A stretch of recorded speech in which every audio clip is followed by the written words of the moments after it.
Halo teman-teman, di sini kami akan mempersembahkan video gerak henti. Sebelumnya, perkenalkan ya anggota kelompok kami yang terdiri dari Ataya, Bagas, Prandi, dan Kisha. Selamat menonton. Dahulu kala, ada seorang raja yang memiliki 10 orang putri yang cantik-cantik. Sang raja dikenal sebagai raja yang bijaksana, tetapi ia terlalu sibuk dengan kepemimpinannya. Karena itu, ia tidak mampu untuk mendidik anak-anaknya. Istri sang raja sudah meninggal dunia ketika melahirkan anaknya, sehingga anak sang raja diasuh oleh inang pengasuh. Putri-putri raja menjadi manja dan nakal. Mereka hanya suka bermain di danau. Mereka tak mau belajar dan juga tak mau membantu ayah mereka. Pertengkaran sering terjadi di antara mereka. 10 putri itu dinamai dengan nama-nama warna. Putri sulung bernama Putri Jambon, adik-adiknya dinamai Putri Jingga, Putri Nila, Putri Hijau, Putri Kelabu, Putri Oranye, Putri Merah Merona, dan Putri Kuning. Baju yang mereka pakai pun berwarna sama dengan nama mereka. Dengan begitu, sang raja yang sudah tua dapat mengenali mereka dari jauh. Meskipun kecantikan mereka hampir sama, si bungsu Putri Kuning sedikit berbeda. Ia tak terlihat manja dan nakal. Sebaliknya, ia selalu riang dan tersenyum ramah kepada siapapun. Ia lebih suka bepergian dengan inang pengasuh daripada dengan kakak-kakaknya. Pada suatu hari, raja hendak pergi jauh. Ia mengumpulkan semua putri-putrinya.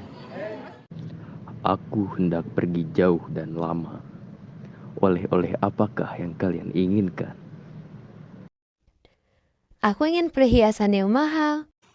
Aku mau kain sutra yang berkilau-kilau. 9 anak raja meminta hadiah yang mahal-mahal pada ayahanda mereka. Tetapi, lain halnya dengan Putri Kuning. Ia berpikir sejenak, lalu memegang lengan ayahnya. Ayah, aku hanya ingin ayah kembali dengan selamat. Anakku, sungguh baik perkataanmu.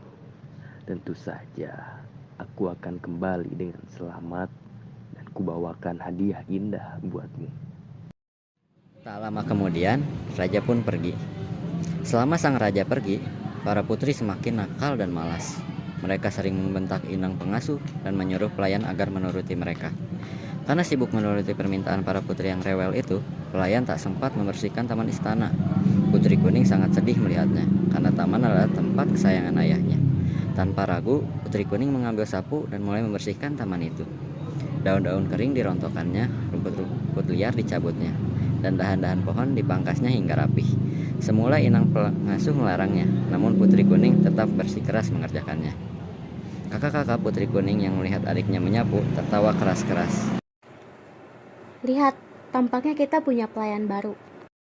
Heh, pelayan, masih ada kotoran nih.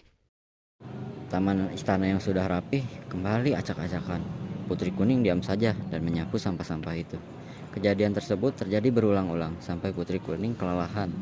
Dalam hati, ia bisa merasakan penderitaan para pelayan yang dipaksa mematuhi berbagai perintah kakak-kakaknya. Kalian ini sungguh keterlaluan. Mestinya ayah tak perlu membawakan apa-apa untuk kalian. Bisanya hanya mengganggu saja. Sudah aku bosan. Kita mandi di danau saja. Begitulah yang terjadi setiap hari sampai ayah mereka pulang. Ketika sang raja tiba di istana, ke-9 putrinya masih bermain di danau, sementara Putri Kuning sedang merangkai bunga di teras istana. Mengetahui hal itu, raja menjadi sangat sedih. Anakku yang rajin dan baik budi, ayahmu tak mampu memberi apa-apa selain kalung batu hijau ini. Bukannya warna kuning kesayanganmu. Raja memang sudah mencari-cari kalung batu kuning di berbagai negeri, namun benda itu tak pernah ditemukannya. Ketika Putri Kuning sedang membuat teh, kakak-kakaknya berdatangan. Mereka ribut mencari hadiah dan saling memamerkannya. Tak ada yang ingat pada Putri Kuning, apalagi menanyakan hadiahnya. Keesokan hari, Putri Hijau melihat Putri Kuning memakai kalung barunya. Wahai adikku, bagus benar kalungmu. Seharusnya kalung itu menjadi milikku, karena aku adalah Putri Hijau. Ayah memberikannya padaku, bukan kepadamu. Mendengarnya, Putri Hijau menjadi marah. Ia segera mencari saudara-saudaranya dan menghasut mereka. Kalung itu milikku, namun ia mengambilnya dari ayah. Kita harus mengajarkannya berbuat baik. Mereka lalu sepakat untuk merampas kalung itu. Tak lama kemudian, Putri Kuning muncul. Kakak-kakaknya menangkapnya dan memukul kepalanya. Tak disangka, pukulan tersebut menyebabkan Putri Kuning meninggal. Astaga, kita harus menguburnya. Mereka beramai-ramai mengusung Putri Kuning, lalu menguburnya di taman istana. Putri Hijau ikut mengubur kalung batu hijau karena ia tak menginginkannya lagi. Sewaktu raja mencari Putri Kuning, tak ada yang tahu kemana putri itu pergi. Kakak-kakaknya pun diam 1000 bahasa. Tentu saja tak ada yang bisa menemukannya. Berhari-hari, berminggu-minggu, bahkan berbulan-bulan, tak ada yang berhasil mencarinya. Sang raja sangat sedih. Aku ini yang buruk. Biarlah anak-anakku kukirim ke tempat jauh untuk belajar dan mengasah budi pekerti. Maka ia pun mengirimkan putri-putrinya untuk bersekolah di negeri yang jauh. Raja sendiri sering termenung-menung di taman istana, sedih memikirkan Putri Kuning yang hilang tak berbekas.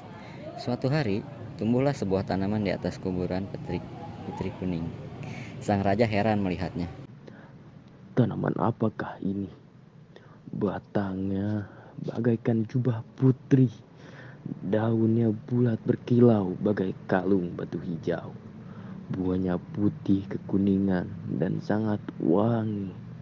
Tanaman ini mengingatkanku pada Putri Kuning. Baiklah, ku beri nama ia Kemuning. Sejak itulah bunga kemuning mendapatkan namanya. Bahkan bunga-bunga kemuning bisa digunakan untuk mengharumkan rambut. Batangnya dipakai untuk membuat kotak-kotak yang indah, sedangkan kulit kayunya dibuat orang untuk menjadi bedak. Setelah mati pun, Putri Kuning masih memberikan kebaikan. Pesan moral dari cerita ini adalah kebaikan akan membuahkan hal-hal yang baik, walaupun kejahatan seringkali menghalanginya. Sekian persembahan video Gerak Henti dari kelompok kami. Maafkan bila ada salah kata atau ucapan. Terima kasih telah menonton.